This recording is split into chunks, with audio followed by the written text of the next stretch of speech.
सुस्त बकरी और उसकी सजा। किसी गांव में एक बकरी रहती थी जो बहुत ही सुस्त थी। वो ना वक्त पर चारा खाती थी और ना ही अपने बच्चों की देखभाल करती थी। सारा दिन साये में लेटी रहती और काम से जी चुराती थी।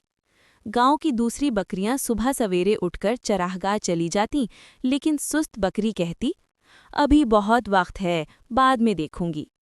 एक दिन ऐसा हुआ कि चरागाह में हरी घास बहुत कम रह गई। जो बकरियां वक्त पर पहुंची, उन्होंने पेट भरकर घास खा ली, मगर सुस्त बकरी जब पहुंची तो वहां कुछ भी बाकी न था। भूख और कमजोरी की वजह से वो बीमार पड़ गई।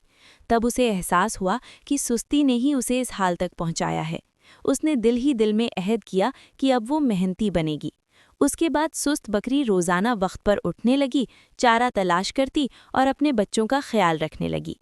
कुछ ही दिनों में वो दोबारा सेहतमंद हो गई।